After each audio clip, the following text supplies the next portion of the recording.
welcome back to Beauty Bee. Today we are talking about everyone's favorite problematic fast beauty brand, Colourpop. Now, I think saying that a fast beauty brand is problematic is a bit redundant, but today we are going to talk about how Colourpop's marketing is actually really questionable. The way that they want to interact with us as though they're our friend. Especially in this video, we're going to be looking at some memes that they've shared on their Facebook page in the past, I would think 6 weeks or so that I've been saving them. Now, I've followed Colourpop on Facebook or liked them on Facebook. I don't know. I'm basically a boomer with my understanding of how the internet works. I've been following, liking, receiving updates from Colourpop on Facebook for ages at this point. I'm thinking at least 4 years, maybe more like 5 or 6. And this is by no means a new thing for them. I've just only been saving these posts since I determined that I was going to do this video about, 6 or so weeks ago. So let's move from least problematic to most problematic. And actually we'll start with Lisa Simpson. Me when I see new makeup. Okay. I mean, it is a little bit uncomfortable, at least for me, the way that Colourpop tries to almost portray themselves as a person. It's strange to me when brands put forth a persona. Now, imagine who you think Colourpop would be if Colourpop was a person. Now, I suspect that we have all come to this idea of a woman in her very early 20s, maybe late teens, so sort of college age. She's fun, she's kind of flirty, she's very bubbly and popular, energetic, always on top of the new thing. Now, of course, Colourpop isn't a person, but they have done such a good job of coming up with a persona that my suspicion is almost all of our thoughts of who Colourpop would be were really pretty similar. Okay, so why is this one questionable? I mean, this is not actually that bad. I mean, the idea that you see new makeup and you want to give them your money, that's the crux of it. Yeah.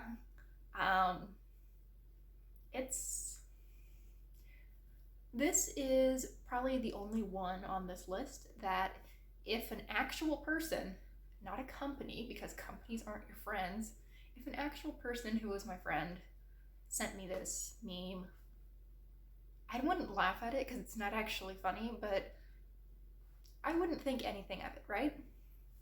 Now let's move up a level to Ariel. They shared this meme on the 14th of August. Let me check what the date was on the other one. I wrote that down. The 3rd of September. Today is the 6th, so Thursday. They shared this meme. They shared the Lisa meme, and about a month ago, they shared this Ariel meme. You already have enough makeup. Me. I did a take of that where I sang, so we're not going to use that because it's not good. But again, I think we're moving again in that direction of if friend sent this, I would be less okay with it. Again, it's the brand as a person. It's I want more. And they're trying to portray it like they're your buddy who has as big of a makeup problem as you do. The issue being, of course, they're not a person. They don't buy makeup. I mean, whatever intern helps them come up with memes probably buys makeup. But Seed Beauty itself, or Seed Cosmetics, I believe it's Seed Beauty, but I will have a correction up here if I am wrong on that. They don't have a makeup problem, and they're trying to normalize this behavior that they want to see from you. This behavior of, I know that I have enough, however, I'm still gonna buy more just cause. I just want it, I'm going to buy it. And I don't think that's inherently a bad thing. I mean, I certainly have more makeup than I need, but do I have some on the way to me? Unfortunately. We'll get into breaking my no buy some other time, but I don't benefit when you buy more makeup. Colourpop does. So if I were to send this to someone, yeah, it'd be kind of cringy, but I mean, no harm, right? Versus Colourpop is actually trying to profit off of you. That is their business model. Get you to constantly be buying makeup, and though they make probably fairly little profit per item, I suspect that their actual cost of manufacturing is not terribly different from other brands. I mean, I know that they save some money by not needing to hire another lab because Colourpop does own their lab. However, I suspect that their business model is really built around selling huge volumes to repeat customers. Colourpop's business model is not making their money off of someone who buys a red lipstick, a nude lipstick, and a mascara every year and has been using the same blush since 1997.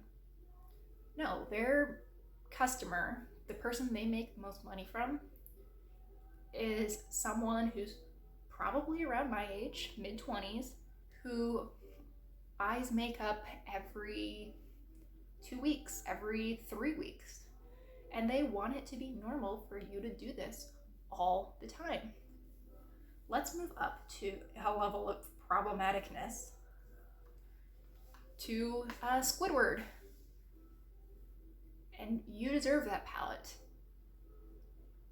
I mean, I don't know exactly how someone deserves an eyeshadow palette. That's kind of goofy. I mean, but past semantics, we all know that deserving is kind of a questionable concept at least. And again, the insidious thing about this is that this is a problematic way that people talk to each other and talk to themselves. I mean, have I ever been like, you know what, I've worked really hard this week, I'm gonna go to Target, I deserve it. It's always Target. Let's be real. It's always Target. And yeah, it's not great when we talk to ourselves that way or when our friends talk to us that way. That's still encouraging some probably pretty negative coping behavior, but it's another level when it's a company, a corporation talking to you. That's uncomfortable at the least. And when it is a company that is trying to sell you something by telling you that you deserve it, I mean, at least usually most companies that we view more as company and not as a persona, the way that Colourpop has crafted it, you have to read between the lines to see that they're telling you that you deserve something. They don't just come right out and say it through a SpongeBob meme, the way Colourpop does. Oh, and they shared this on the 27th of July. So what, 5 or 6 weeks ago? Let's see. Ooh, which one do I think is more problematic? I think I'm going with this one. Next. This is number 4 of 5, and 5 is a doozy if there ever was one. Me looking at my bank account after a treat yourself spree and seeing I spent my rent by accident on purpose. Now, a few months ago, before I discovered the Colourpop subreddit, I would have thought they were kind of joking about spending your rent. You know, there's no way that people buy $500 worth of makeup on Colourpop's site, or, you know, up from there, because rent is heartbreakingly expensive. But, oh my goodness, there are absolutely people who do. I would guess, really, that if you went into a lot of especially smaller YouTubers' collections, but don't yet have the subscriber count where they're getting PR, or do have a subscriber count where they receive quite a bit of PR, but they're not on Colourpop's list, I'm guessing you would find rent money in Colourpop in a lot of their Alex drawers. And again, this is normalizing the way that people talk to themselves about spending in ways that really probably aren't very positive. You're going to treat yourself, but treating yourself doesn't mean buying one lipstick, maybe, or getting one pumpkin spice latte, or, you know, whatever basic thing you do, because we always do basic things, right? Like, I buy Star Wars books and look at all posters to try to see if I can find another one that would fit in this frame, because I just want to switch it out every 3 months. But instead of it being, you know, a $3 nail polish, a $7 lipstick, a $12.50 poster, or $5 Zoom Zoom, Colourpop wants your treat yourself moment to be $100, to be $50. Now, I don't think that Colourpop actually believes that you're going to spend rent money on their site. I am sure that people have done it, but I'm guessing that that is a very, very small minority of the people who shop on them. However, do I think a lot of people do a treat yourself as $35, $50?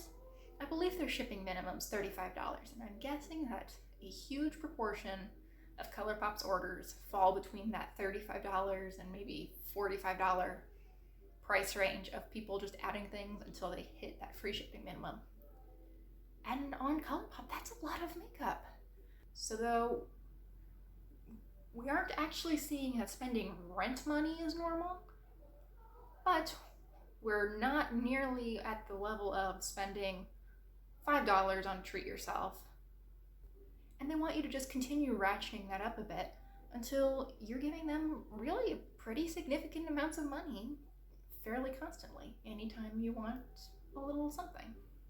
Oh, and finally this one. It's the drowning kid meme, which I don't like this meme anyway, because it makes me sad, but I know it's ridiculous. I know it's fine. This isn't about which meme formats I like or dislike. But I'm sorry, your new makeup isn't the stuff that's 2 months old. The stuff that's 2 months old is ancient history. That's insane. So you're supposed to have not just your new makeup that's brand new. You have something in between that and something you bought 2 months ago. Probably a couple of things if you're calling it your current collection. How much makeup do they want you to think it's normal to have? And yes, memes always exaggerate things. That's part of the humor. But there's some element of truth to it, right? They really do want us to think of things that we bought just weeks or months ago as our old stuff and be already on the lookout for shiny new things. Well, that is the most problematic meme I've seen in the last few weeks from Colourpop. I'm sure that they will best themselves sometime soon. I hope that no one sees this as my bashing Colourpop video. I actually kind of like them. I think that what they stand for is questionable. However, I think that you can be a responsible consumer from Colourpop like you can from other brands. Now, I don't think it's responsible to be buying new makeup from them every month or have your 2-month-old collection, your current collection, and your coming in the mail new collection, the way Drowning Kid feels about it. But you know what? I have 3 Colourpop products right now, and I really like all 3. I don't feel bad at all about owning these. I mean, I'm wearing this today, which is one of their Just a Tint balm stains. And I mean, look at how close I am to finishing the other of them. That's rolled the entire way up. Let's put that back before I drop that on my carpet. I think what's so insidious about these is that they're so similar to what our friends do post, but while our friends don't profit off of those slight changes that normalizing overconsumption or normalizing spending more than you intended, etc., can cause, these companies do. And Colourpop is not the only one who does this. I know Violet Voss has done it. I believe that I've seen some pretty questionable things from Too Faced over the years. And I'm sure there are others. I mean, I really don't follow a lot of brands on social media, so I'm sure I am missing some gems in there. Let me know what's your favorite problematic Colourpop meme. I assume that they do plenty, and I would love to see the highlights. I'm kind of dreading it, but I'd love to see them. Thanks again for watching, and I hope I'll see you next time.